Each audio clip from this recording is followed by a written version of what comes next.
Mwanamke mmoja mwenye umri wa miaka 30 mkazi wa Handeni mkoani Tanga afariki dunia akipatiwa matibabu baada ya kuchomwa kisu na mume wake. Serikali ya Uhispania yathibitisha kuwa watu 39 wamefariki na wengine kadhaa wamejeruhiwa kufuatia ajali ya treni iliyotokea kwenye mji wa Andalusia. Na katika michezo, shirikisho la mpira wa miguu barani Afrika CAF laikabidhi Tanzania bendera ikiwa ni utayari wa kuandaa mashindano ya AFCON 2027 yatakayofanyika kwa ushirikiano wa mataifa ya Tanzania, Kenya na Uganda.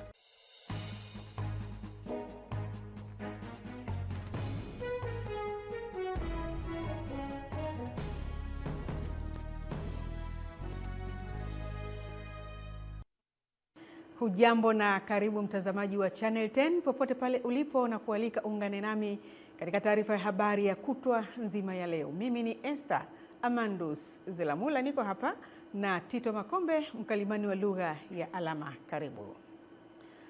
Rais wa Zanzibar na mwenyekiti wa Baraza la Mapinduzi Mheshimiwa Dr. Hussein Ali Mwinyi ameshukuru serikali ya Saudi Arabia kwa kuendelea kudumisha ushirikiano wa kindugu na wa kimkakati na Zanzibar, akiweka wazi kwamba ushirikiano huo umejengwa juu ya misingi ya kuheshimiana, mshikamano na maslahi ya pamoja. Taarifa ya Fatuma Hassan inafafanua zaidi. Mheshimiwa Mwinyi ametoa shukrani hizo Ikulu Zanzibar alipokutana na waziri wa hija na umra wa Saudi Arabia Taufik bin Fawzan Arabia aliyefika kuonana naye akiwa ameambatana na balozi wa Saudi Arabia nchini Tanzania Yahya bin Ahmed Okeish. Katika mazungumzo hayo, Rais Daktari Mwinyi ameomba serikali ya Saudi Arabia kuendelea kuunga mkono mfuko wa hija wa Zanzibar Hajj Fund ili kuimarisha maandalizi na mazingira ya mahujaji wa Zanzibar, pamoja na kuendeleza ushirikiano katika elimu ya Kiislamu kwa kuongeza fursa za masomo kwa wanafunzi wa Zanzibar nchini Saudi Arabia. Aidha, ameishauri Saudi Arabia kuangalia uwezekano wa kuongeza safari za ndege kati ya Saudi Arabia na Zanzibar, hususan kipindi cha hija. First of all, we really appreciate the support. Kwanza kabisa, tunashukuru sana Saudi Arabia kwa kuendelea kuwa mshirika wa kufaa kupitia mabadilishano mbalimbali, ikiwemo kujumuisha katika idadi ya mahujaji kutoka duniani kote ambako hufikia kwa ajili ya umra, na kuendeleza kujifunza uzoefu na kuanzisha mifuko rasmi kwa ajili ya kuwezesha mahujaji kuendeleza ibada. Kwa upande wake, Al Arabia ameipongeza Zanzibar kwa mageuzi ya miundombinu ikiwemo viwanja vya ndege na barabara, akabainisha kuwa hatua hiyo imechochea ongezeko la watalii na ukuaji wa uchumi, na ameihakikishia Zanzibar kuendelea kuimarisha ushirikiano katika nyanja mbalimbali. Napenda kupongeza mafanikio makubwa ambayo serikali yako imeyafikia, ikiwemo kwenye ujenzi wa miundombinu na maendeleo makubwa kwenye sekta ya utalii, ambayo kwa uhakika Zanzibar ni kituo bora cha watalii. Esther Mtebe, Channel 10. Shukrani Esther Mtebe. Katibu wa NEC Itikadi, Uenezi na Mafunzo wa Chama cha Mapinduzi CCM, Kenani Kihongosi, amesema miradi inayojengwa katika halmashauri mbalimbali nchini inapaswa kuwa mkombozi wa uchumi kwa wananchi, yenye tija na inayotoa fursa za kikanda. Nelson Munema anaripoti kutoka Singida. Akiwa katika siku ya pili ya ziara ya kichama ya kukagua utekelezwaji wa ilani na ahadi za Chama cha Mapinduzi CCM mkoani Singida, ambapo amepata mapokezi ya kishindo Singida mjini na hatimaye kutembelea ujenzi wa soko la vitunguu linalojengwa katika halmashauri ya Singida na kuweka jiwe la msingi, ambapo ametaka soko hilo liinue uchumi wa wananchi kwani linatoa ajira. Kwamba mradi umeanza utekelezaji na hapa linajengwa soko. Tumeonyeshwa pale kwenye mchoro namna gani soko litakuwa la kisasa. Moja, litabadilisha mandhari ya manispaa ya Singida, lakini litakuza uchumi wa wananchi wa Singida na wakulima wa vitunguu. Lakini hapa itakuwa ni kitovu cha uchumi katika ukanda huu, kwa sababu mpaka wilaya jirani watakuwa wanaleta vitunguu hapa. Lakini ajira ambazo zitatengenezwa hapa ni zaidi ya 4,000 kwa wakati mmoja. Litakuwa na faida kubwa sana kwa nchi nzima na mkoa wa Singida kuwakilisha. Wakulima wote wa vitunguu watakuwa hapa na mapato yote ya serikali yatapatikana kwa wingi hapa. Mimi nafurahia soko hili kwa sababu linatupa mafanikio ndani ya mkoa wa Singida, linaingiza ajira kubwa kwa vijana wa mkoa wa Singida na linaleta mafanikio makubwa hasa kiuchumi. Mwenezi Kihongosi ametembelea na kukagua mradi wa hospitali ya halmashauri ya wilaya Singida, ambapo licha ya kuridhishwa na kukamilika mradi huo, lakini amekumbana na changamoto ya hospitali hiyo kukosa gari ya wagonjwa, jambo lililomlazimu kumpigia simu waziri wa afya Mohamed Mchengerwa ili kujua kulikoni. Na hivi karibuni wizara yangu itakwenda kupokea magari zaidi ya karibu 40 ambayo tutayagawa katika maeneo mbalimbali kwa kushirikiana na ofisi ya waziri mkuu, tawala za mikoa na serikali za mitaa TAMISEMI. Ndio. Kwa hiyo tunathibitishia wananchi wa eneo hilo kwamba kwa maelekezo ya chama, maelekezo ya ilani yetu ya uchaguzi ya Chama cha Mapinduzi, lakini ninyi viongozi ambao mmekuwa mkitusaidia mwenyekiti wa chama chetu, tutahakikisha tumeangalia maeneo yenye kipaumbele. Ndio. Ni pamoja na eneo hilo ambalo mmekwisha kuelezea. Ndio.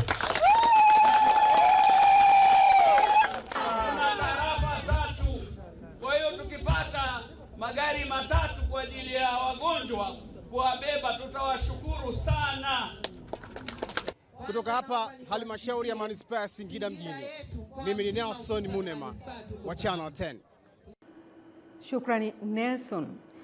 Mwanamke aliyefahamika kwa jina la Hadija Jumaa, anayekadiriwa kuwa na umri wa zaidi ya miaka 30, mkazi wa Handeni mkoani Tanga, amefariki dunia wakati akipatiwa matibabu katika hospitali ya mji wa Handeni baada ya kudaiwa kuchomwa kisu na mume wake. Kutoka Handeni, huyu hapa Ernest Mbezi. Bakari Kidebwe ni balozi wa mtaa wa Mji Mpya, mahali ambapo ndipo alipokuwa akiishi marehemu, na hapa balozi huyo anaelezea tukio hilo la kusikitisha. Huyu mama alikuwa anagonga getini kwangu, akauliza, balozi, nipeleke hospitali, nimejeruhiwa na mume wangu. Kuangalia majeraha, yule mume kamchoma kisu pembeni kwenye utumbo huku mara 2, kushoto na kulia. Baadhi ya ndugu pamoja na majirani wa marehemu wanaelezea visa ambavyo vimekuwa vikijitokeza kati ya marehemu pamoja na mume wake, huku mganga mkuu wa halmashauri ya mji wa Handeni Dr. Hudi Shedadi akikiri kumpokea Bi Hadija Jumaa akiwa majeruhi na hadi alipokutwa na mauti. Tukio hili limeanza ugomvi. Mara kwanza alikuwa amempiga, kumpiga hapo ndio akamwambia, nataka hapo uondoke uende kwenu, maana mimi sijafunga ndoa na mimi. Akamwambia nipe muda wa siku 3. Muda wa siku 3 kabla hajampa akamfungashia nguo, ikakaa siku vuruga. Akamwambiaje, ipo siku nitakuweka kilema cha maisha. Tulipigiwa tu simu kwamba naumwa, huyo mtu kapchomwa kisu usiku.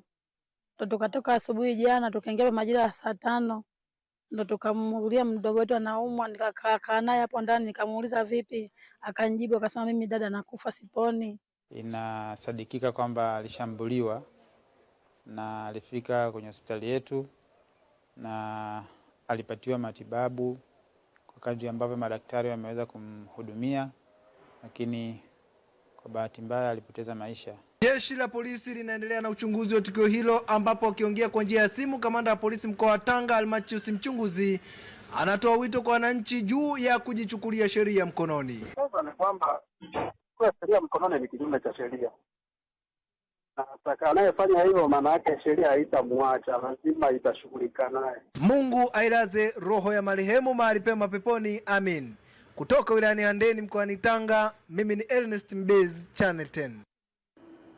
Asante Ernest Mbezi. Mtoto mchanga wa kike anayekadiriwa kuwa na umri wa siku 5 amekutwa akiwa ametelekezwa ndani kwenye nyumba ya kulala wageni huko wilayani Nzega mkoani Tabora, huku mtu anayedhaniwa kuwa ni mama mzazi wa mtoto huyo akitokomea kusikojulikana, akimwacha mtoto huyo mchanga chini. Ifuatayo ni taarifa kamili. Huu ni mtaa wa Ntinginya, kata ya Nzega Mashariki, eneo ambalo limetokea tukio hilo la kikatili. Mwanamke ambaye hajaweza kufahamika mara moja amemtelekeza malaika huyo asiye na hatia. Baadhi ya mashuhuda akiwemo mhudumu aliyempokea mwanamke huyo akiwa na mtoto mchanga wanasimulia mkasa huo uliotokea katikati ya mji wa Nzega kwenye nyumba ya kulala wageni majira ya saa 1:30 jioni. Alikuja dada mmoja akiwa anahitaji huduma ya vyumba. Kabla sijamhudumia, nilikuwa nahudumia wateja wengine. Nikawa nimemuomba anisubiri kidogo mapokezi. Baada ya kuhudumia wale wateja wengine kurudi mapokezi, ndipo nilikuta kitoto kile kidogo nakitelekeza. Imenisikitisha kwa sababu mtoto anatakiwa alelewe na mzazi aliyemzaa. Sasa kama itakuwa alelewe na mtu mwingine, mapenzi hayawezi kuwa kama mzazi aliyemzaa. Hata hivyo, mtoto huyo mchanga, baada ya kukutwa na wasamaria wema akiwa amelazwa chini sakafuni eneo la mapokezi, alipelekwa hospitali ya wilaya ya Nzega kwa ajili ya matibabu. Tulimpima viashiria vya mwili kuashiria usalama, hatukuona changamoto yoyote. Kwa hiyo tulimweka katika dawa ambazo tulikuwa tukiamini kwamba zitaenda kumsaidia. Mkuu wa wilaya ya Nzega na Itapwaki Tukai amelaani vikali kitendo hicho, huku akitangaza donge nono kwa yoyote atakayefanikisha kupatikana kwa mwanamke huyo aliyetenda ukatili huo na kisha kutokomea kusikojulikana. Inatuumiza sote ambao tunajua thamani ya mtoto. Kwa kweli mimi ninaomba yoyote mwenye taarifa ya mama ambaye ametelekeza mtoto alete taarifa. Naam, tunaendelea na taarifa ya habari na sasa tuelekee huko jijini Mwanza. Wakazi wa kijiji cha Nyamatara, kata ya Ngula, jimbo la Sumve, wilayani Kwimba mkoani Mwanza, wameonywa kutowakatisha masomo wanafunzi ili kusaka fedha kwa kufanya kazi za ndani, kwa kuwa kufanya hivyo ni kosa kisheria. Onyo hilo limetolewa na mdau wa elimu mkoa wa Mwanza, Cuthbert Joseph, wakati akikagua ujenzi wa chumba kimoja cha darasa katika shule ya msingi Nyanhingi, baada ya kubaini kwamba wanafunzi 60 kati ya 87 wamekatisha masomo. Tujiunge na Henry Kavirondo. Haiwezekani kijiji hiki waanze watoto 87 wamalize watoto 27. Wanafunzi 27 waliosalia kati ya 87 wote wamefaulu, na hivyo kuipa heshima shule hii kwa kushika nafasi ya 4 ngazi ya wilaya kati ya shule za msingi 184. Nitajitahidi kusoma, baadaye ndio niwasaidia wazazi wangu. Naomba wazazi wangu wanisomeshe kwa bidii na mimi niweze kuisaidia hii shule. Nini kauli ya wazazi kutokana na mafanikio ya watoto hawa? Wazazi tuwatoe watoto wetu shuleni waendelee na masomo, baadaye watatusaidia kwenye shida mbalimbali. Felista Mgonja ni mwalimu mkuu msaidizi wa shule ya msingi Nyangingi. Acha kumtuma mtoto atoroke shule. Wazazi mna tabia, maisha yanapokuwa magumu, mnawaambia watoto wenye akili timamu wafanye mtihani vibaya ili washindwe kwenda shule. Kutokana na mafanikio haya, mdau wa sekta ya elimu Cuthbert Joseph amewataka wazazi kutowakatisha wanafunzi masomo. Wengine mnawapeleka kufanya kazi za ndani, wakienda huko vitendo ambavyo wanafanyiwa ni vitendo vibaya. Wahurumieni hao watoto. Sawa? Niliwaambia kina mama kwamba hawa watoto wakifaulu wote au watakao faulu tutawashonea sare. Si ndio tulisema hivyo? Na sare tumewashonea. Lakini pia akagusia suala la hamasa ya ujenzi wa chumba cha darasa katika shule ya msingi Nyangingi ili kuwaepusha wanafunzi na kitendo cha kusomea chini ya miti. Tumemaliza darasa. Sasa tunakwenda kufanya tathmini, mwenyekiti, tujue ni shilingi ngapi. Toa tu shukrani kwa mgeni rasmi ambao amelifanya hapa Nyangingi, tunamshukuru sana. Tena huo moyo alionao tunaomba aendelee nao. Wamama wenzangu, waruhusu watoto wadogo waje shule, akitoka shule mkague daftari zake alipoandika. Haya ndio matunda ya wadau mbalimbali wa sekta ya elimu. Nikiripoti kutoka hapa wilaya ya Kwimba, mimi ni Henry Kavirondo, Channel 10 Mwanza. Shukrani Henry Kavirondo. Taasisi ya Mwalimu Nyerere imeandaa mkutano wa mazungumzo utakaowakutanisha pamoja wazee kuhusu amani, umoja, haki na maendeleo ya Tanzania kwa lengo la kujadili na kutoa maoni kuhusu misingi iliyoundwa na kudumisha taifa kwa kuwa ni nchi ya amani na yenye maendeleo ya watu. Taarifa ifuatayo inafafanua zaidi. Akizungumza na waandishi wa habari jijini Dar es Salaam, mwenyekiti wa bodi ya wadhamini taasisi ya Mwalimu Nyerere Joseph Butiku amesema mkutano huu utafanyika Januari 22 mwaka huu. Ni jitihada za kuimarisha amani, umoja na maendeleo kufuatia matukio ya ghasia na uvunjifu wa amani wakati na baada ya uchaguzi mkuu Oktoba 29 mwaka huu. Mazungumzo haya ninyi mmezungumza kwenye kila siku, mnazungumza, wazee wanazungumza, watu wa dini wanazungumza, kila mtu amezungumza, lakini haya yako pale pale. Tukaona tuzungumze nchi nzima. Mzee Butiku amezungumzia mambo muhimu yaliyojitokeza kwenye mazungumzo baina ya taasisi hiyo na Rais wa Jamhuri ya Muungano wa Tanzania Mheshimiwa Dr. Samia Suluhu Hassan mara baada ya ghasia za Oktoba 29, kuwa aligusia mambo mawili ikiwemo kuundwa kwa jukwaa la uzalendo na maadili litakalosimamiwa na taasisi hiyo.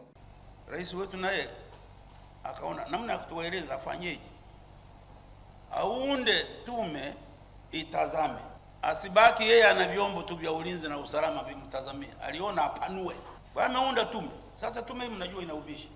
Tume gani watu waliomo?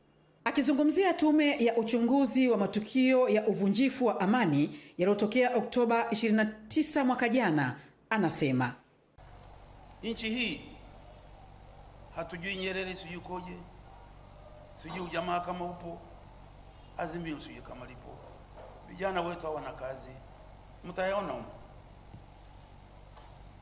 yote. Ninaona kwa sababu mna jina la Mwalimu, mwende muunde jukwaa la uzalendo. Mzee Butiku amesisitiza kuwa hakuna aliye juu ya sheria.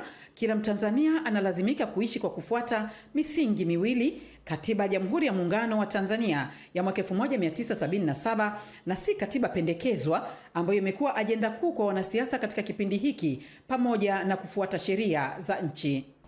Siku 100 mtaona mambo ya katiba. Juzi amesema karibuni mwezi nadhani ujao mtawaambia utaratibu wa kushughulika na hiyo katiba. Kutoka Dar es Salaam, Beatrice Eric, Channel 10. Shukran Beatrice Eric. Waziri wa Fedha Balozi Hamisi Musa Omar ameshauri Benki ya Maendeleo ya Afrika Mashariki EADB kuongeza ubunifu katika kushirikiana na serikali pamoja na sekta binafsi ili kuchangia katika maendeleo ya nchi za Jumuiya ya Afrika Mashariki. Tupate taarifa kamili. Ametoa ushauri huo jijini Dodoma alipokutana na kuzungumza na uongozi wa benki hiyo kuhusu masuala mbalimbali ya maendeleo, ikiwa ni pamoja na fursa za ushirikiano kati ya serikali na benki hiyo, ambapo amesema taasisi hiyo ni muhimu katika maendeleo ya nchi za Jumuiya ya Afrika Mashariki na ikitumika vizuri inaweza kufanya ukanda huo kuwa mfano wa ukuaji wa maendeleo ya kiuchumi na kijamii barani Afrika. Nimeona mnasema tunasaidia mpaka sasa hivi kwenye mikopo kwenye sekta binafsi, ambayo ninapoiangalia hii ni eneo moja muhimu kwenye upande hasa wa ujenzi wa sekta binafsi, private sector development, access to affordable finance, pale upatikanaji wa mikopo ambao ni ya gharama nafuu kwenye kuanzia hizo kampuni ndogo kama kusema yenyewe MSMEs. Aidha, amesema kuwa ni muhimu pia kwa benki hiyo kuchangia katika kupunguza umaskini, ikiwa ni pamoja na kujenga ujuzi na ustadi unaoendana na mahitaji ya kiuchumi na mipango ya maendeleo ya muda mrefu na muda mfupi. Benki hii bado ni benki muhimu. Tukiweza kuitumia vizuri, pengine ukanda huu wa Afrika Mashariki ungeweza ukawa ndio ukanda wa mfano katika Sub-Saharan Africa, kusini mwa jangwa la Sahara. Ile kasi ya maendeleo kutokana na mchango wa benki yetu ikionekana vizuri, then tunaweza tukaasisi ndio mfano. Kwa upande wake, mwenyekiti wa bodi ya wakurugenzi wa Benki ya Maendeleo ya Afrika Mashariki EADB Dr. Charles Mwamwaja amesema benki hiyo ilianzishwa mwaka 1967 kwa lengo la kuchangia katika kukuza maendeleo ya kiuchumi na wananchi wa nchi za Jumuiya ya Afrika Mashariki. Private sector pia waweze kuelewa kwamba kuna hii window ni benki ya maendeleo, lakini mara nyingi na sound watu wanafikiri ni serikali tu peke yake, lakini hapana, ipo fursa pia ya private sector. Jukumu la kuanzishwa benki tokea mwanzo ni kuchochea maendeleo katika nchi wanachama kupitia kwa kushirikiana na taasisi za serikali, lakini pia na sekta binafsi. Na tokea benki imeanzishwa, kwa kweli imefanya vitu vingi, sio tu hapa Tanzania, lakini katika nchi nyingine pia wanachama. Kikao hicho kilihudhuriwa pia na naibu katibu mkuu wa Wizara ya Fedha Amina Hamis Shaban, kamishna wa idara ya fedha za nje Bwana Richard Bade, meneja mkazi wa Benki ya Maendeleo ya Afrika Mashariki EADB Bwana Stephen Wambura na maafisa wengine waandamizi wa Wizara ya Fedha. Juma Mohamed, Channel 10. Shukrani Juma Mohamed. Serikali imeahidi kuendelea kutekeleza miradi ya kimkakati ya upanuzi wa miundombinu ya TEHAMA ili kuhakikisha wananchi wanashiriki katika uchumi wa kidigitali, ambapo hadi sasa tayari jumla ya miradi 758 kote nchini imeshawashwa na inatoa huduma. Tupate taarifa zaidi. Taarifa hiyo imetolewa jijini Dar es Salaam na Waziri wa Mawasiliano na Teknolojia ya Habari Angela Kairuki wakati wa uzinduzi wa kongamano la 9 la TEHAMA TAIC 2026 lililoandaliwa na Tume ya TEHAMA Tanzania na kushirikisha wadau mbalimbali wa TEHAMA. Akizungumza mara baada ya kutembelea mabanda mbalimbali ya washiriki zikiwemo kampuni changa za TEHAMA, Waziri Kairuki amesema amefurahishwa na kauli mbiu ya kongamano hilo la siku 5 ambayo imeakisi dira ya taifa ya maendeleo ya 2050. Wote tunajua namna ambavyo mabadiliko ya kidijitali kwa sasa si swala la hiari tena. Ni hitaji ambalo haliwezi kuepukika, na haswa tukiangalia namna ambavyo dunia yetu kwa sasa inapitia mageuzi makubwa ya kiteknolojia ambayo yanaendeshwa na teknolojia mpya ikiwemo akili unde au artificial intelligence, mtandao wa vitu au Internet of Things. Aidha, Waziri Kairuki ameeleza utekelezaji wa mkakati wa serikali uliozinduliwa na Rais wa Jamhuri ya Muungano wa Tanzania Mheshimiwa Daktari Samia Suluhu Hassan katika kuwaunga mkono wa ubunifu na kampuni changa. Mkakati wetu huu utaiwezesha nchi yetu kuweza kupiga hatua katika maendeleo ya kidijitali, lakini kujiweka zaidi katika ramani ya dunia, hasa katika zama hizi za mabadiliko ya kidijitali. Kwa upande wake, mkurugenzi mkuu wa tume ya TEHAMA nchini Dr. Nkundwe Mwasaga amesema makundi ya wanawake na vijana ni muhimu katika swala zima la TEHAMA. Ukija katika masuala ya ujasiriamali kwa Tanzania, wanawake ndio wajasiriamali wengi zaidi kuliko wanaume. Kwa hiyo kuangalia wao na jinsi gani ya kuwapa mifumo ambayo itawasaidia kufanya shughuli zao za kujasiriamali, ndipo hapo tutapoanza kukuza uchumi. Nao baadhi ya washiriki wa kongamano wakapata fursa ya kuelezea ushiriki wao katika kongamano hilo. Ushiriki wa wanawake ni mdogo. Sisi tunaona tatizo kubwa ni kwa sababu wanawake hawapewi fursa. Tunataka kuwainua pia wanawake kwenye ICT ambao pia wana startups zao wanakuwa. Hamisi Mkotia, Channel 10, Dar es Salaam. Asante sana Hamisi Mkotia. Tanzania imewahakikishia ulinzi madhubuti wa soko la bidhaa zao wawekezaji wa viwanda vya kutengeneza dawa wanaozalisha kwa kuzingatia kikamilifu sheria, kanuni na viwango vya kimataifa nchini. Taarifa ya Kisa Mwaipiana inafafanua zaidi. Waziri wa Afya Mohamed Mchengerwa ametoa hakikisho hilo wakati akifungua jukwaa la uwekezaji katika uzalishaji wa dawa Tanzania jijini Dar es Salaam, lililowakutanisha zaidi ya wawekezaji 450 wa ndani na wa kimataifa wenye nia ya kuwekeza katika sekta ya uzalishaji wa dawa, baadhi yao wakitoka katika mataifa ya Uganda, Canada, Uingereza, Ufaransa, Pakistani, India, Umoja wa Falme za Kiarabu, Misri pamoja na Ujerumani. Akizungumza katika ufunguzi wa jukwaa hilo, Mchengerwa amesema serikali haitawavutia wawekezaji kisha kuwaacha wakikabiliwa na ushindani usio wa haki kutoka kwa dawa zinazoagizwa kutoka nje, na kusema kuwa wawekezaji watakaokidhi vigezo vya uthibitisho wa Shirika la Afya Duniani WHO, viwango vya Good Manufacturing Practice GMP, na kuzalisha dawa kikamilifu nchini watapatiwa ulinzi wa moja kwa moja wa serikali. Wizara ya Afya imejipanga vizuri kuhakikisha kwamba tunatengeneza hub moja ambayo itahusika na uwepo wa hospitali kubwa pale Mloganzila, lakini pia uwekezaji wa ujenzi wa laboratory kubwa ya kisasa ambayo itatumika kwa ajili ya wenye viwanda, ikiwa ni sehemu ya mchango wetu ndani ya serikali. Ukiangalia kwenye hizi dawa almost karibu zaidi ya asilimia 60, yanaweza kukuta dawa zaidi ya 180 zinazalishwa nchini, lakini kinachogomba ni kiwango cha uzalishaji ambacho bado sio kikubwa sana. Kwa upande wake, mwenyekiti wa chama cha watengenezaji wa dawa Tanzania TPMA Bashiru Harun amesema utulivu wa kisiasa na kiuchumi wa Tanzania unaweka mazingira salama na yanayotabirika kwa uwekezaji wa muda mrefu katika sekta ya dawa.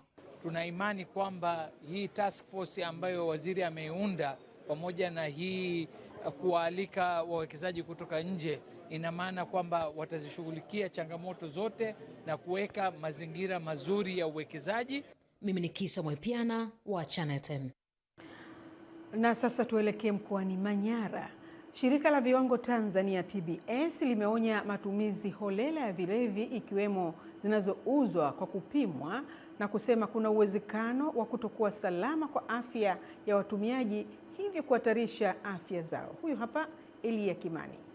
Hayo yanajiri mjini Babati mkoani Manyara wakati wa shirika la viwango nchini TBS likiwa kwenye kampeni ya utoaji elimu kwenye jamii juu ya madhara ya unywaji holela wa vilevi, ambapo wilaya Babati imetaja kukithiri kwa utumiaji mbaya wa vileo, jambo linalopelekea kudhoofisha afya za wananchi na hata kusababisha vifo. Sasa tuko hapa Babati kwa sababu ya malalamiko au taarifa mbalimbali ambazo zilikuwa zinatolewa kuhusiana na usalama na ubora wa bidhaa za pombe.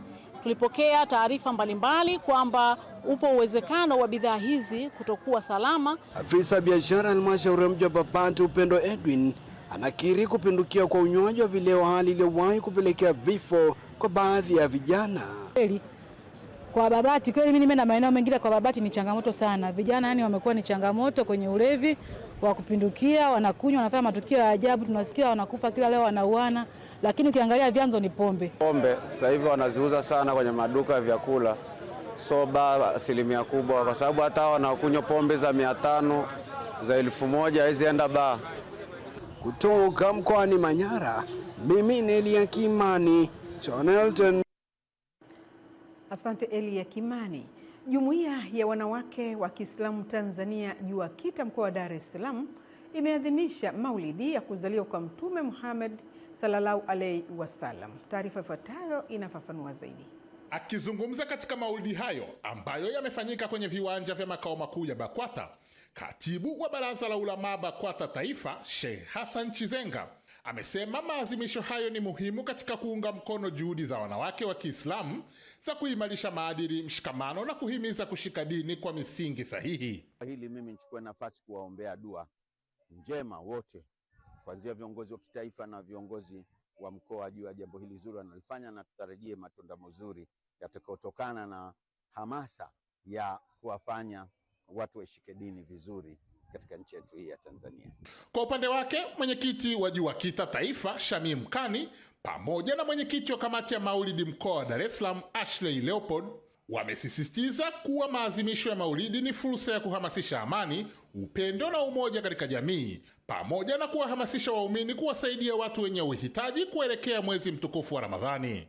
Shughuli hizi zitafanyika mikoa yote 26 ya Tanzania bara.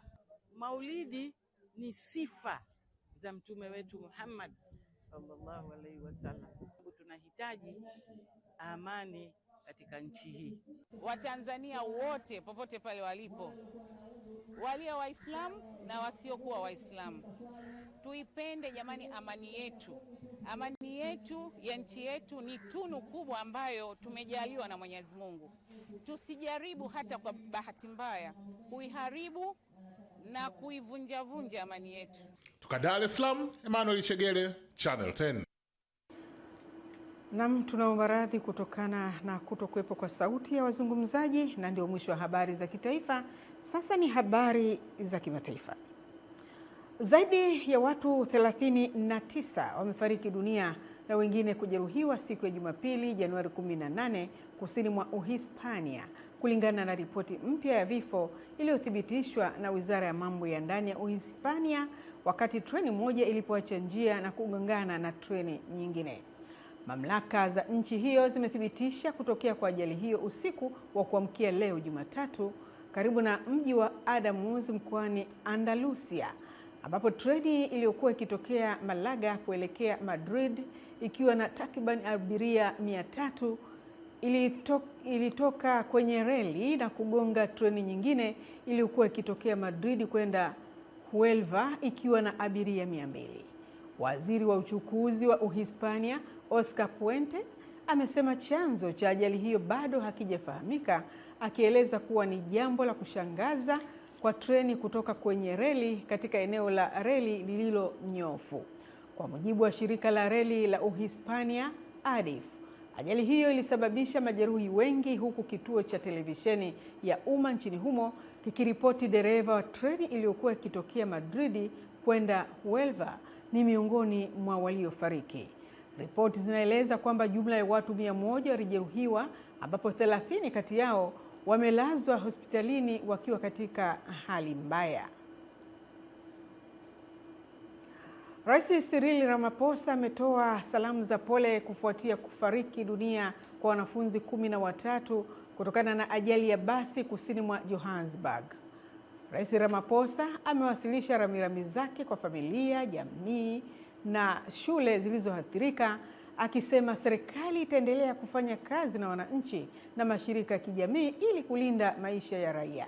Ajali hiyo imehusisha basi dogo lililogongana na lori kusini mwa Johannesburg na kusababisha watoto 13 wa shule kufariki dunia. Polisi wanasema ajali hiyo ni mojawapo ya msururu wa ajali mbaya nchini humo, ambayo mtandao wa barabara za kisasa umeathiriwa na mwendo kasi uliokithiri, kuendesha kwa uzembe na magari yasiyotunzwa vizuri. Mtazamaji, na huo ndio mwisho wa habari za kitaifa na kimataifa. Mimi ni Esther Amandus Zilamula. Tito Makombe ni mkalimani wa lugha ya alama. Endelea kutazama Channel 10, kilicho bora kabisa.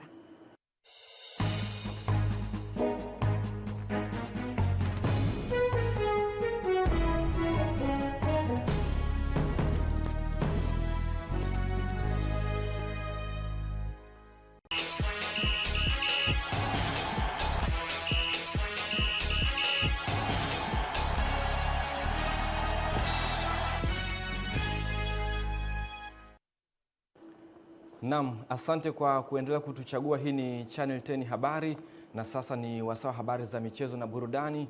Tayari golikipa wa kisasa wa mpira Eden Bahati niko hapa kukujuza mengi ambayo yamejiri viwanjani, nikianzia hapa nyumbani Tanzania. Rais wa shirikisho la mpira wa miguu barani Afrika CAF, Dr. Patrice Motsepe amekabidhi bendera ya CAF kwa serikali ya Jamhuri ya Muungano wa Tanzania, ikiashiria Tanzania kuwa mwenyeji wa mashindano ya AFCON 2027 yatakayofanyika kwa ushirikiano wa nchi za Tanzania, Kenya na Uganda. Tupate undani wa taarifa hiyo.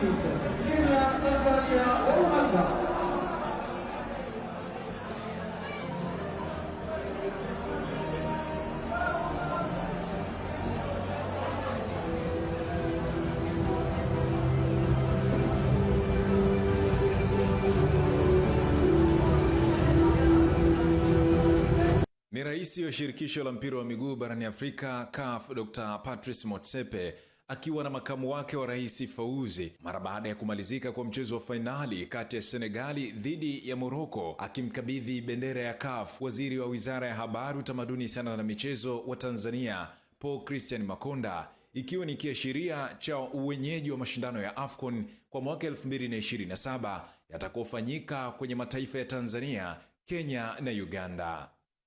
Pamoja na kukabidhiwa bendera, waziri Makonda aliongozana na katibu mkuu wa wizara hiyo ambaye pia ni msemaji wa serikali Gerson Msigwa, amemhakikishia Dr. Motsepe kuwa Rais Samia yupo tayari wakati wote kushirikiana na CAF katika utekelezaji wa mipango mbalimbali ya maendeleo ya kandanda, ikiwemo mashindano mbalimbali.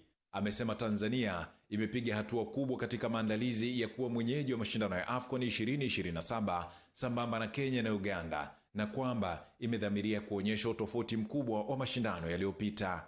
Aidha, Makonda amemwomba Dr. Motsepe kuiangalia Tanzania ili mipango inayowekwa na serikali ipate mafanikio makubwa yanayotarajiwa. Kwa upande wake, Dr. Motsepe amemshukuru Rais wa Jamhuri ya Muungano wa Tanzania kwa kumwandikia barua na salamu zake za upendo na ushirikiano wa CAF, na amemhakikishia kuwa CAF ipo tayari kufanya kazi bega kwa bega na Tanzania ili kufikia maendeleo makubwa katika mchezo wa soka. Juma Mohamedi, Channel 10 Michezo.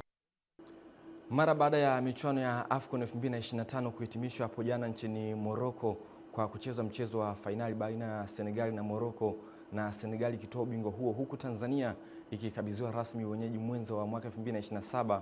Wadau wa soka nchini wamesifu ushindani ulioonyeshwa katika michuano hiyo, huku akiamini Tanzania itafanya vizuri zaidi katika kukamilisha maandalizi ya miundombinu kama alivyoagiza Mheshimiwa Rais Daktari Samia Suluhu Hassan. Undani wa taarifa hiyo tuungane na Juma Mohamed. Wakizungumza kwa nyakati tofauti, wadau hao wameeleza kuridhishwa na ushindani ulioonyeshwa na timu shiriki, hususan timu ambazo hazina majina makubwa, huku wakiamini kuwa kuelekea mashindano ya mwaka 2027 Tanzania itafanya maandalizi makubwa kutokana na uwekezaji wa serikali, hususan katika ujenzi wa miundombinu. Vizuri kwamba vijana walikuwa na moyo wa kusema kwamba safari hii tunataka kuonyesha kwamba Taifa Star imebadilika, sio Taifa Star ya zamani ambayo ilikuwa inasemwa ya kichwa cha mwanda wazimu. Sasa hivi Taifa Star ni wa vijana ambao wana vipaji, wanajituma, wanaona ari ya kuonyesha mazingira yetu ya Tanzania. Kwa hiyo nikushukuru. Mimi kwanza ni kumshukuru Daktari Samia Suluhu Hassan kwa sababu amekuwa kipaumbele sana na kuweza kutuunganisha sisi wa Tanzania na wana michezo. Sasa ile ni message.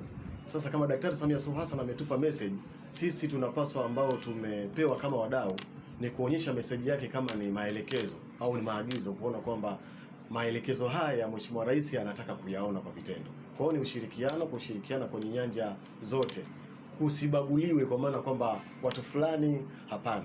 Tanzania ni nchi yetu na wana michezo ni wa kwetu. Nadhani sifa hii Taifa Star ikishinda, Taifa Star ikishinda, Tanzania ndo ambayo itakuwa inaonekana, kwa maana kwamba tunaonekana sifa yetu ni amani, nchi ya amani na utulivu, na ndio maana tumefanya vizuri. Kama Tanzania ilikuwa kama mafunzo kwetu, lakini mashindano ambayo yalikuwa ni mazuri kuanzia mwanzo, na haya mashindano AFCON tumeshiriki kama Tanzania. Kwa hiyo ni wakati ambao kila mtu alifuatilia haya mashindano. Pamoja yamefanyika kule Morocco kule, lakini Watanzania wengi wamefuatilia haya mashindano na wameona vitu vingi.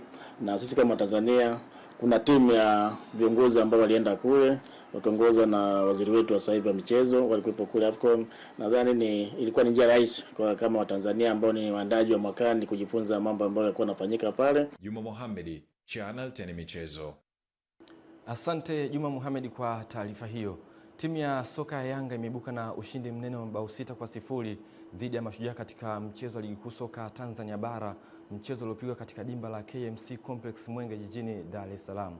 Mabao ya Yanga yamefungwa na Mohamed Damalo, Duke Abuya, Pakome Zuzwa, Prince Dube, Mudathiri Yahya na usajili mpya Depu. Ushindi huu unawapeleka Yanga kileleni mwa msimamo wa ligi kuu soka Tanzania bara wakifikisha alama 19 baada ya michezo 7, huku Mashujaa wakisalia nafasi ya 5 wakiwa na alama 13 baada ya kushuka dimbani mara 10 msimu huu. Kituo kinachofuatia kwa Yanga ni mchezo wa kimataifa dhidi ya Al Ahly, ambapo Yanga watasafiri hadi nchini Misri kuwavaa Mafarao hao siku ya Ijumaa. Ligi kuu soka Tanzania bara inatarajiwa kuendelea hapo kesho kwa michezo miwili kupigwa katika uwanja wa Azam Complex Chamazi, ambapo wenyeji Azam FC watakuwa na kibarua kizito dhidi ya Fountain Gate FC, mchezo utakaopigwa majira ya saa 10 kamili za jioni. Kuelekea mchezo huo, maafisa habari wa vilabu hivyo wameeleza kukamilika kwa maandalizi ya mchezo huo, huku kila upande ukitamba kuibuka na ushindi katika mchezo huo. Maandalizi ni mazuri na tunamshukuru Mungu kwamba kile ambacho tumekipanga kama timu kinaendelea vizuri na maandalizi yanaendelea.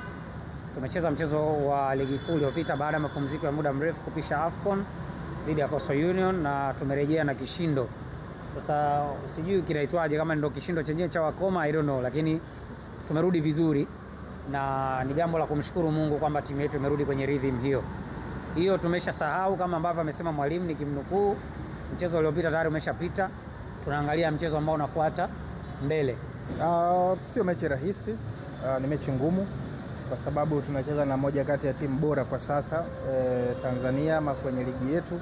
Tunacheza na timu ambayo tunaweza tukasema varieties ya wachezaji, vijana wa muda mrefu wa sasa, na ni timu ambayo imetoka kwenye mashindano, kwa maana bado damu yao ina ile harufu ya kimashindano, tofauti na sisi ambao tumetoka kwenye mapumziko, tumeingia kambini siku chache zilizopita. Lakini hiyo haiondoi ugumu wa mchezo huo kwao pamoja na kwetu, kwa sababu inapofika vita lazima upambane kwa namna yoyote.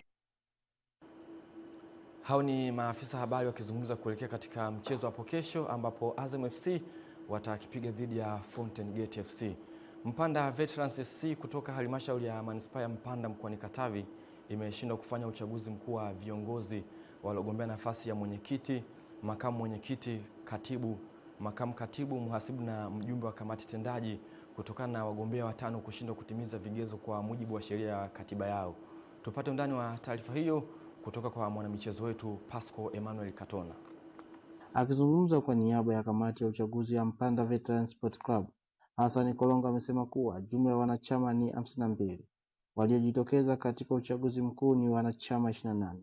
Waliogombea ni watu 6.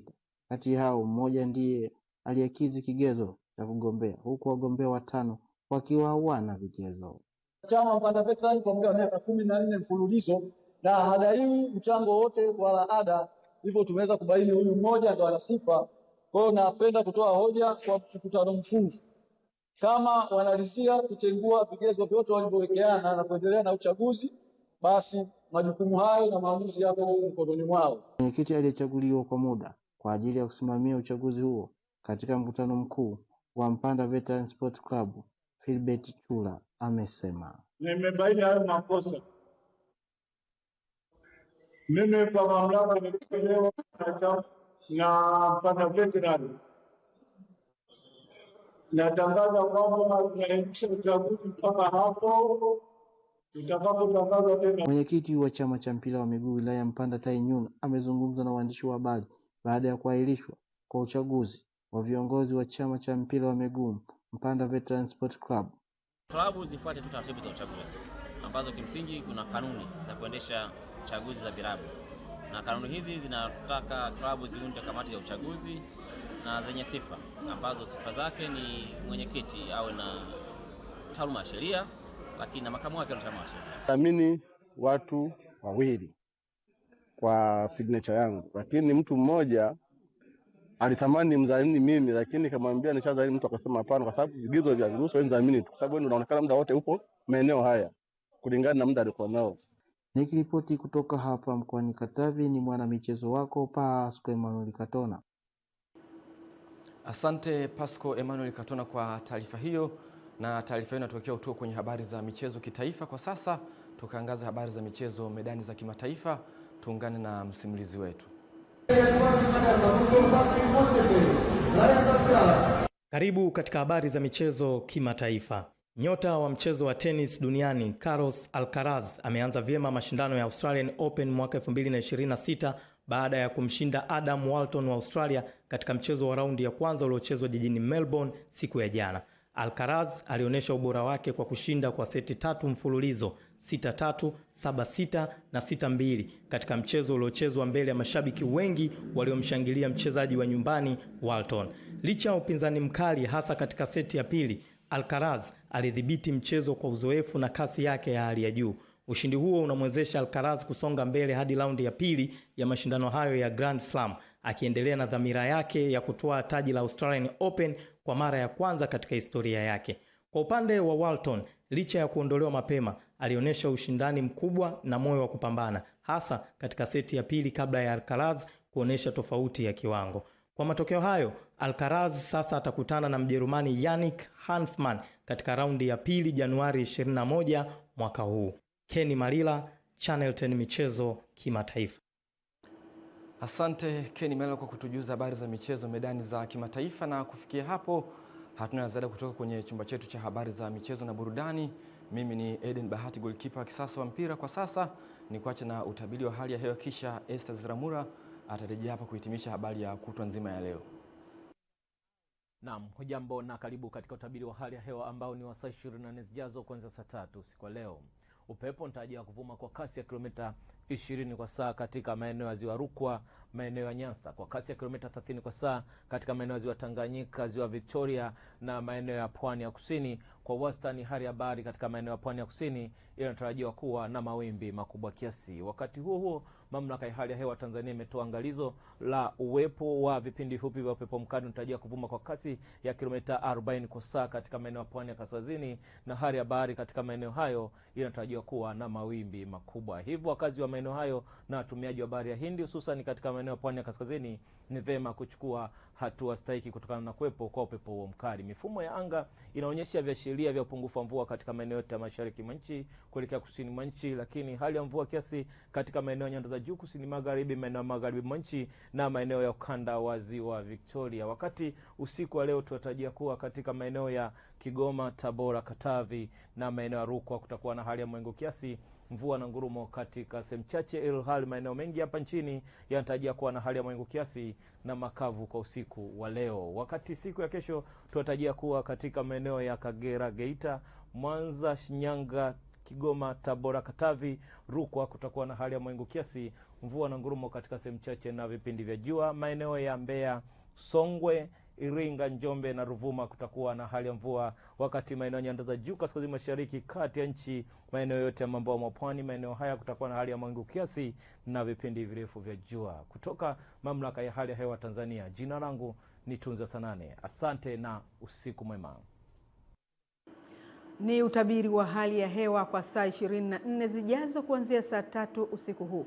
Kabla ya kuhitimisha taarifa ya habari, kwanza tupate muktasari wake.